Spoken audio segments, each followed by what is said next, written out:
There's more. Two more.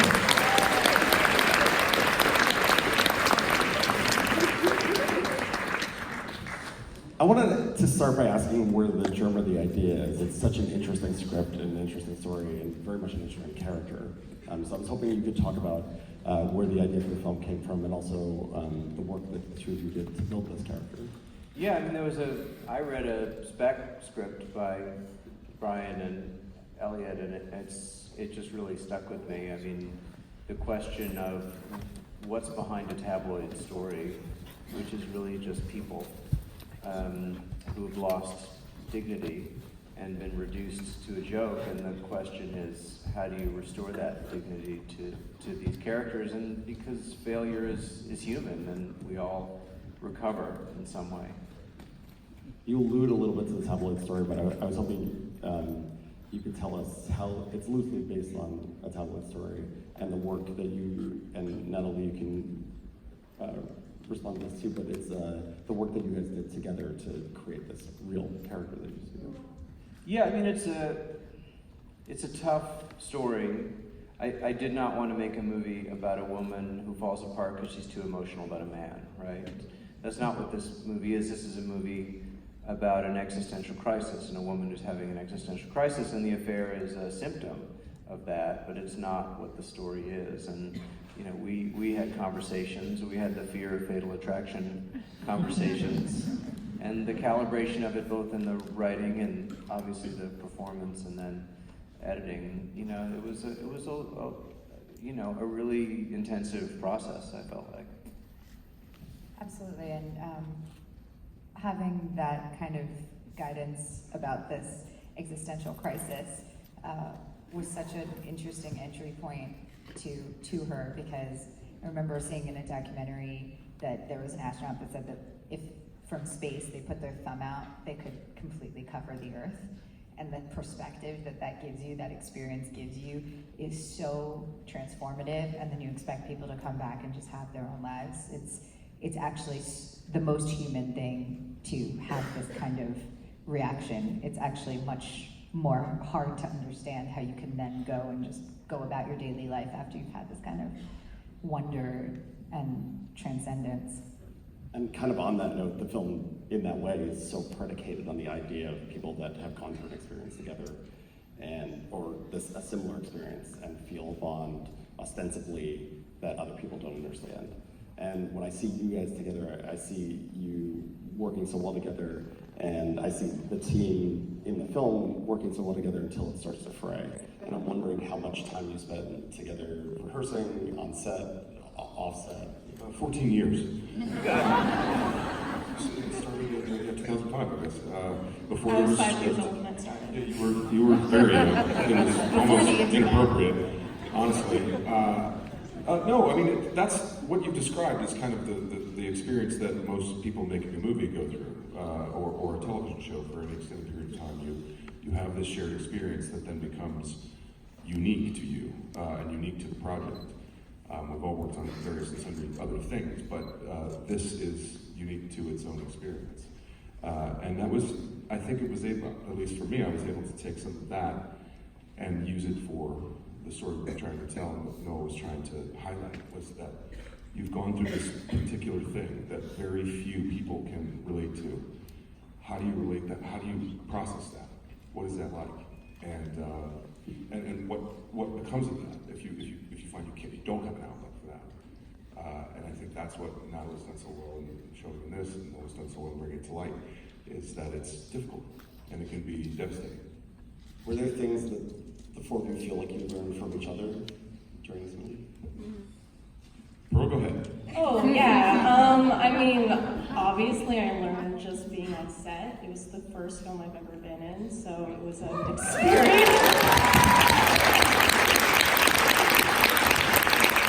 I feel like I learned how to be nocturnal on this set. Basically, all of our shoots were from like 5 p.m. to 5 a.m., so we all got to bond really well. Yeah, I don't know. I just feel like I learned a lot, and I'm just so grateful to be a part of the whole project, and yeah, it's cool.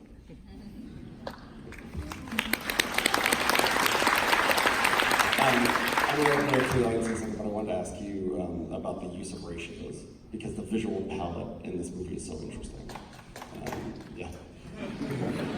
Can you speak a little bit about the choices you made there? Well, you know, I get to tell a lot of stories on the small screen, and so when I thought about telling the movie on the big screen, I thought about the movie has to justify a theatrical experience. And then I always like to think about the things that people take for granted, right? And something that we take for granted in a movie is you're going to use the whole screen, and you're going to use the whole sound system, and you're going to try to make it as big and loud as possible. But what I wanted to do was make a subjective film, because it is a tough story. You know, people don't like stories about people who cheat on their spouses. They don't like that. So it's important for me that you not judge her, that you empathize with her by being in her shoes.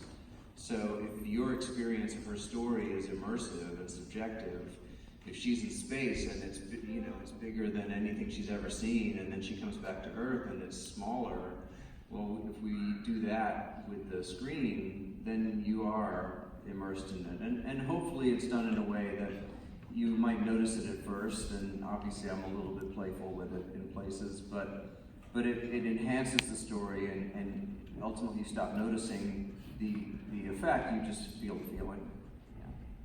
I'll open it up. Does anybody have any questions? We'll start from here. Hi guys. No, great film. I love your use of the aspect ratio. Incredible visual storytelling. You're the guy who clapped. I did clap. John, I'm so happy to say that we now have a second role of yours about a philandering, booze-loving, charismatic professional. Wonderful. Natalie, I have to ask though, with all your experience in so many incredible science fiction fantasy films, did those characters help you both literally and figuratively ground this performance? So the question was, with all your experience, Natalie, in science fiction and fantasy films, did those characters help you both literally and figuratively ground this performance? Well, I think after doing so much work with green screen and with, you know, tennis balls with X marks on them, that you start really appreciating working with actors and loving and enjoying and like really just living in that. And it's such an honor and joy to work with actors like these. And I say actors like these, there are not many actors like these. These are very incredible people. So that's really lucky, and it's very grounding to be with incredible humans looking at you and We did dangle being you. emotional. You did dangle. We did dangle you a bit above the ground. Yes. Which was, I mean, wearing a spacesuit is like one of the coolest experiences I've ever. I'm looking around. Here? I'll go forward and then back. You first.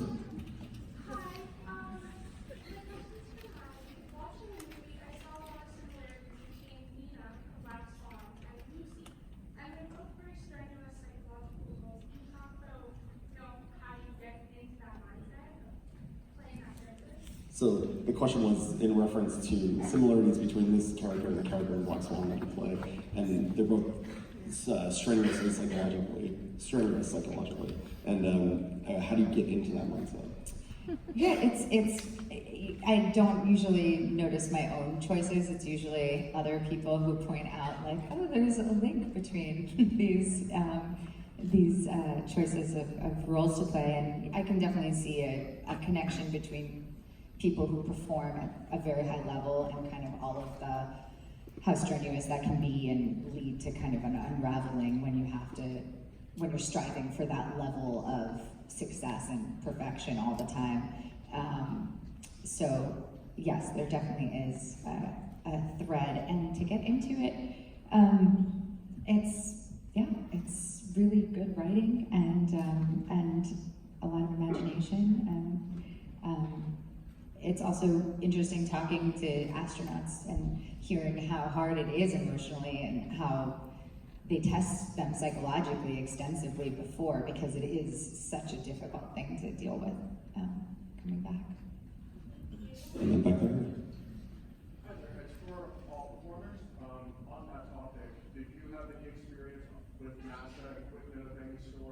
were bringing in Ministro, how did that impact your performances?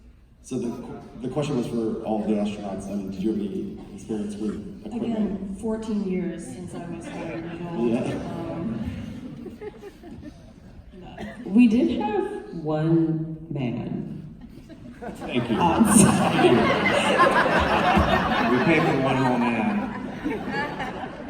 And I remember we would ask him questions, and I'm like, what does this mean or that? And sometimes he was like, I don't know what that means. And sometimes he was like, this means that. But it was really cool putting on I didn't get to put on a space, but I put on like a practice space thing, and I felt very powerful. All I know is that my son is 6, and he got to come to set and push every single button. And it was the best day ever. Up here from the balcony. You have an amazing cast, especially the people on stage, but you also have the great Ellen Burstyn and Nico. I'm wondering, just as a director, what it was like to direct people and finding a cast like that. So the question was about your amazing cast and what it's like to direct these people and finding this cast. Yeah, it's, for me, it's usually an instinctual process of I'm looking for people who feel right in the roles, and some of them, I've worked with before, and others. For me, there's no small parts. So, like on Fargo, if the gas station clerk is good, it makes my whole episode for me. But with Ellen, who's obviously a legend, we had one of our nights where we were doing the kitchen scene, and I said, when you leave, say, okay, here goes the hobo, and she's like, I'll say it, but you don't need it. And I said, just try it, and then she said it every time, and I think it really worked. But she was in town for 5 days. We worked with Ellen for 5 days, and that's what happens on a film is you show up and you're like, okay, well, we only have this one day ever to shoot these scenes, and they feel big and important, but you just put your shoes on and get to work and do it. So yeah. She's astonishing, and I was Yeah. totally. I mean, yes, please. She's one of the greatest creators and like the sharpest actress I've ever worked with. No offense to anyone here, but like she never missed a line. She never missed a cue. She was just like so on it. And I said, I was like, what is your secret? How do you do this? And she said, I memorize a poem every day. And I was like, oh, I love you so much more than I started out. She told me cocaine. So weird. Different movie, you guys.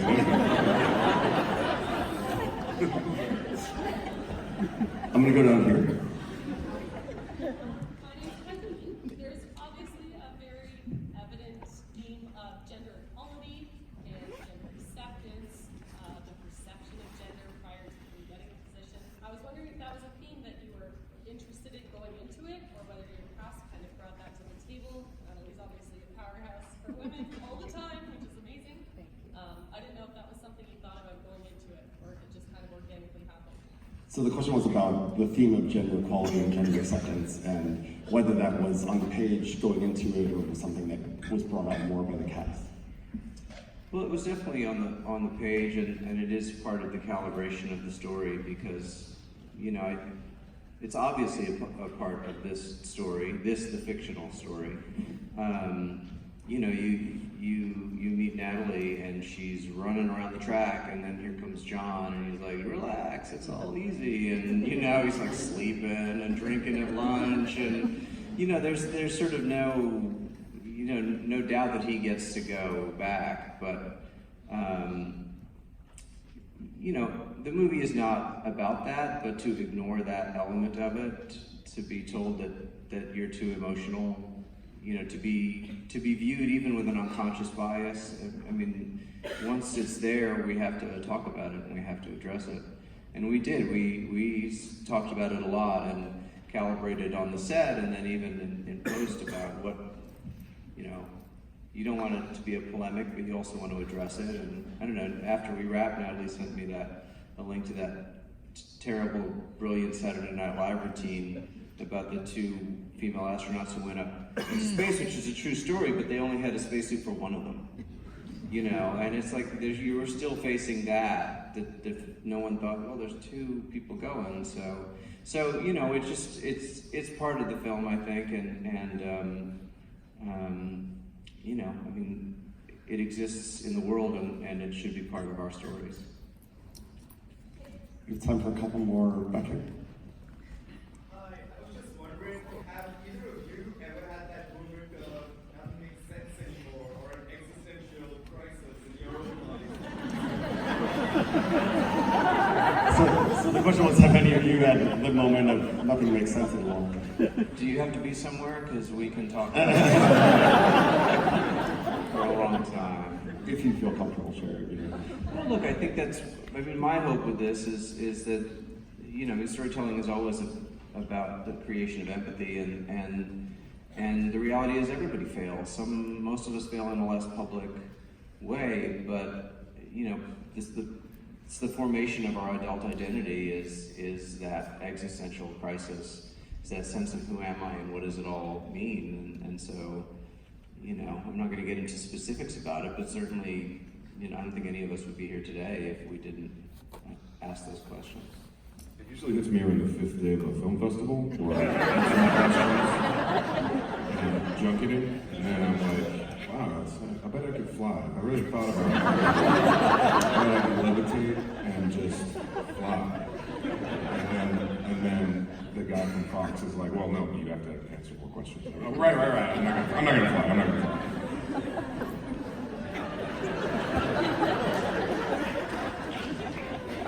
On that note, we have time for one more.